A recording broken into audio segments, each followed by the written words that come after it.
আসসালামু আলাইকুম। আমি ফারজানা ফাতেমা মানিকগঞ্জ থেকে বলছি। আশা করছি আপনারা সবাই ভালো আছেন। আমরা আল্লাহর রহমতে ভালো আছি। প্রতিবারের মতো আবার নতুন একটি ডেইলি ভ্লগ ভিডিও নিয়ে হাজির হলাম আপনাদের মাঝে। আশা করছি আমার সকল প্রিয় আপু ভাইয়াদের কাছে আমার আজকের এই ভিডিওটি ভালো লাগবে।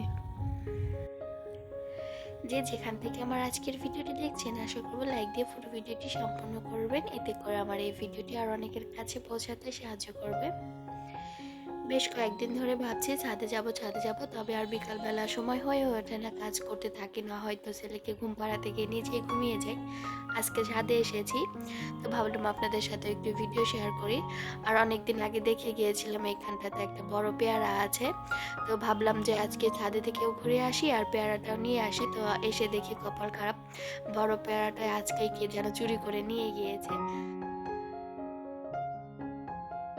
আরও একটা পেয়ারা আছে, হয়তো বা এটা তাদের চোখে পড়েনি। আর এদিকে দেখলাম যে মালবেরি গাছে অনেক মালবেরি এসেছে, তবে অনেক ছোট ছোট ছিল, তাই তো ঘুরে ঘুরে ভিডিও করছিলাম আর দেখছিলাম। তারপরে পেয়ারা চুরি যে হয়েছে সেটা নিয়ে একটু মনই খারাপ ছিল, কারণ হচ্ছে এটা প্রথম পেয়ারা ছিল। আর পেয়ারাগুলো খেতেও মনে হয় অনেক মিষ্টি হবে, কারণ এটার অনেক সুঘ্রাণ আছে। আর এই পেয়ারাটা আমি পরের দিন সকালবেলা গিয়ে ছিঁড়ে নিয়ে এসেছি, না হলে হয়তো বা এটাও থাকবে না। প্রতিবারই এরকমই হচ্ছে, ফল নাইতো বা সবজি কিছু না কিছু চুরি হয়ে যাচ্ছে, যত্ন করে বড় করে আমরা খাই অন্য লাগে। যাই হোক, আর এদিকে দেখলাম পুজোর প্যান্ডেল সাজিয়েছে আমাদের এদিকে, দুই জায়গায় মনে হয় পুজো হচ্ছে। আমার সকল সনাতন ধর্মাবলম্বী ভাই বোনদের জানাই দুর্গাপুজোর অনেক বেশি শুভেচ্ছা। আপনাদের পুজো সুন্দর এবং সুষ্ঠুভাবে কাটুক, সকলের জন্য অনেক বেশি দোয়া এবং ভালোবাসা রইল। যাই হোক, রাতের বেলায় চলে এসেছি রান্না করার জন্য। তো আজকে রান্না করেছি টক ডাল জলপাই দিয়ে, আর এখানে আলু সেদ্ধ করে রেখেছি, আর ডিম সেদ্ধ করেছিলাম ভুনা করার জন্য। তবে আর মশলাদার খাবার না খেয়ে ভর্তাই করব, অনেক বেশি গরম পড়েছে, তাই তো রাতে হালকা খাবার রেখেছি।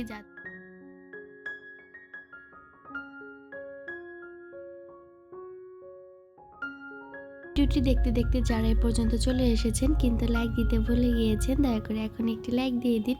আর আজকে যারা নতুন আমার এই ভিডিওটি দেখছেন তাদেরকে বলছি, আমার ভিডিওর কোনো অংশ যদি আপনাদের কাছে ভালো লেগে থাকে তাহলে চাইলে আপনারা আমার চ্যানেলটিকে সাবস্ক্রাইব করে আমার পাশে থেকে যেতে পারেন। আর যারা অলরেডি এই দুটো কাজই করে রেখেছেন তাদের সবাইকে জানাই অসংখ্য ধন্যবাদ।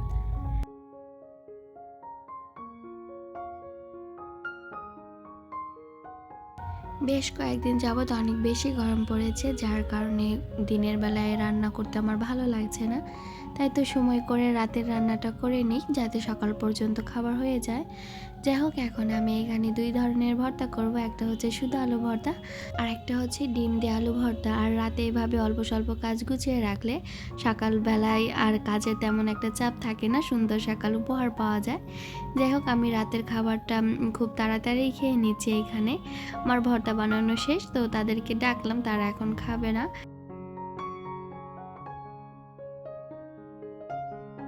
প্রচণ্ড গরমের মধ্যে আল্লাহ তাআলা একটু রহমতের বৃষ্টি দিয়েছিলেন রাত 1টা বাজে। তো সেই সময় যে কারেন্ট চলে গিয়েছে, তারপরের দিন সকাল 10টা-11টা পর্যন্ত কারেন্ট ছিল না মনে হয়। আমার আসলে টাইমটা ঠিকমতো খেয়ালে আসছে না এখন। তো সারা রাত অনেক বেশি কষ্ট হয়েছে গরমে। সাময়িক সময়ের জন্য একটু ঠান্ডা লাগলেও পরবর্তীতে গরমে অনেক বেশি কষ্ট করা লেগেছে। আর এই যে সারা রাত যেহেতু থেমে থেমে বৃষ্টি হয়েছে, সকালেও বৃষ্টি হয়েছে, আমার কিছু রান্না করা খিচুড়ি ছিল, সেগুলো বের করে গরম করে নিয়েছি। আর বারান্দায় এসেছিলাম কিছু সুন্দর ছবি তোলার জন্য। আমি তো পারলাম না, সুফিয়ানের আব্বুকে নিয়ে আসলাম, পরে এই ছবিগুলো তিনি তুলে দিয়েছেন। যাই হোক, এখন চলে আসলাম খাবার খাওয়ার জন্য। এখন অনেকটা দেরি হয়ে গিয়েছে, প্রায় দুপুরের খাবার খেয়ে নিচ্ছে। সকালের খাবার হয়ে গিয়েছে আমাদের অনেক আগেই, যে ফজরের নামাজ পড়ে অনেকক্ষণ বসেছিলাম, তখন বিদ্যুৎ ছিল না, তাই তো তখন মুড়ি মেখে খেয়ে নিয়েছিলাম আমি। আর এই যে নাগামরিচ দিয়ে এখন খেয়ে নিচ্ছি খিচুড়ি।